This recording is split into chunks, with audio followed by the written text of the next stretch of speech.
আসসালামু আলাইকুম, মরিয়মস কিচেনে সবাইকে স্বাগতম। আবারও আমি হাজির হলাম নতুন একটি রেসিপি নিয়ে। আজ আমি করে দেখাবো সিম বেগুনের রেসিপি। মাছ ভাজার ঝামেলা ছাড়াই কিভাবে এই সিম বেগুনের তরকারি রান্না করতে পারবেন সেগুলোটাই আজকে আমি আপনাদের করে দেখাবো। তো আমার এই রেসিপিটি যদি ভালো লাগে তাহলে অবশ্যই আমার চ্যানেলটিকে একটি সাবস্ক্রাইব করে দিবেন আর পাশে থাকা বেল আইকনটি বাজিয়ে দিবেন যাতে করে আমার রান্না সকলের আগে আপনার কাছে চলে যেতে পারে।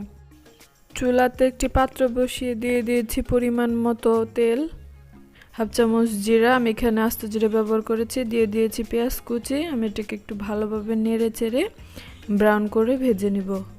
ব্রাউন করে ভাজা হয়ে গেলে দিয়ে দিয়েছি সামান্য পরিমাণ পানি, দিয়ে দিচ্ছি 1 চামচ লবণ, দিয়ে দিয়েছি 1 চামচ হলুদের গুঁড়ো, দিয়ে দিচ্ছি 1.5 চা চামচ মরিচের গুঁড়ো, দিয়ে দিচ্ছি 1 চা চামচ ধনিয়ার গুঁড়ো, দিয়ে দিচ্ছি 1.5 চা চামচ আদা রসুনের বাটা। আমি মশলাগুলো এখন একটু ভালোভাবে কষিয়ে নিব।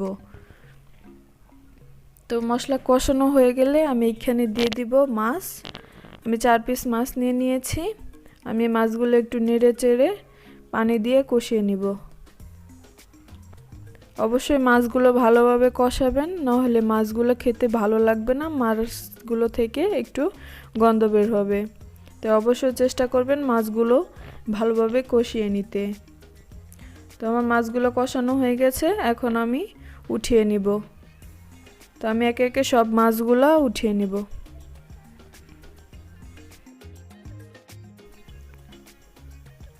এখানে আমি কেটে রেখেছি সিম, বেগুন আর আলু। আমি এগুলো আগে থেকে ভালো করে পরিষ্কার করে নিয়েছি। আমি এখন কেটে রাখা সবজিগুলো দিয়ে দিব।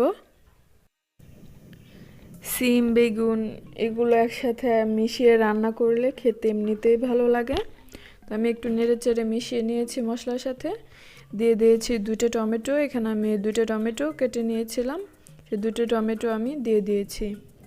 ঢাকনা দিয়ে রেখে দেব কষানো পর্যন্ত।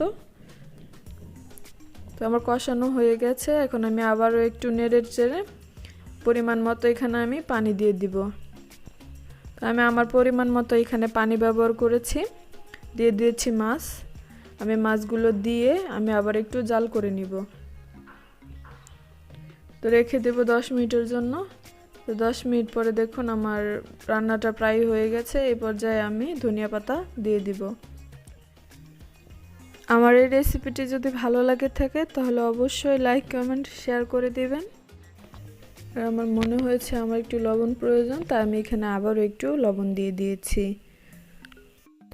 বাড়িতে একবার হলেও ট্রাই করবেন, দেখবেন খেতে খুবই ভালো লাগবে। আর আমার এই ভিডিওটি দেখার জন্য